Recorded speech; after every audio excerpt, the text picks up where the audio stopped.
Vargu ar dabar rastume žmogų, kuris nežino, kas yra stresas. Darbai, kuriuos būtina atlikti skubiai, telefonų skambučiai, susitikimai, vargina. Bet ar kada susimąstėte, kiek tai kainuoja? Tai yra, man atrodo, neišvengiamas dalykas. Be streso nebūtų, niekas nevyktų pasaulyje. Stresas yra varomoji jėga.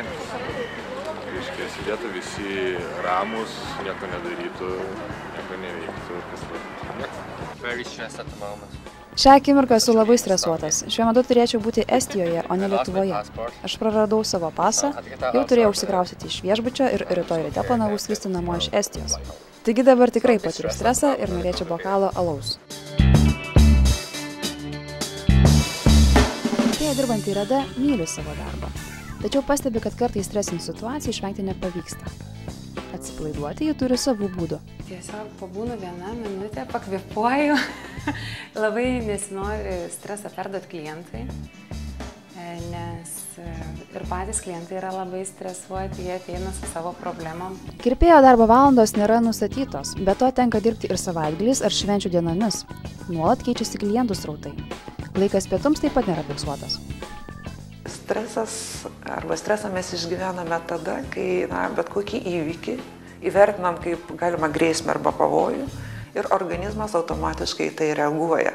Ir reaguoja grynai tokia fizinė prasme, reaguoja emociškai, pradeda kisti mūsų taip vadinami pažintiniai procesai ir iš kitos pusės kinta mūsų šiek tiek ir elgesys. Turbūt pažįstama situacija ryte. Pabundate ir tarkime laikrodyje vietoje 7 valandos matote 8, o už pusės valandos jūsų laukia svarbus susitikimas. Kaip jaučiatės? Tikėtina, kad pulsite bėgti, lėkti, kad tik suspėtumėte. Pasaulyje jau skaičiuojama tokių situacijų didėjanti žala žmonių sveikatai.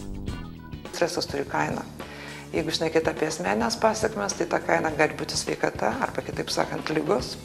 Kai mes šnekame apie organizacijas, tai kai kuriuose šalyse yra daromi paskaičiavimai ir pavyzdžiui, pagal tos paskaičiavimus Jungtinėje karalystėje stresas kainuoja maždaug daugiau negu 20 milijardų per metus.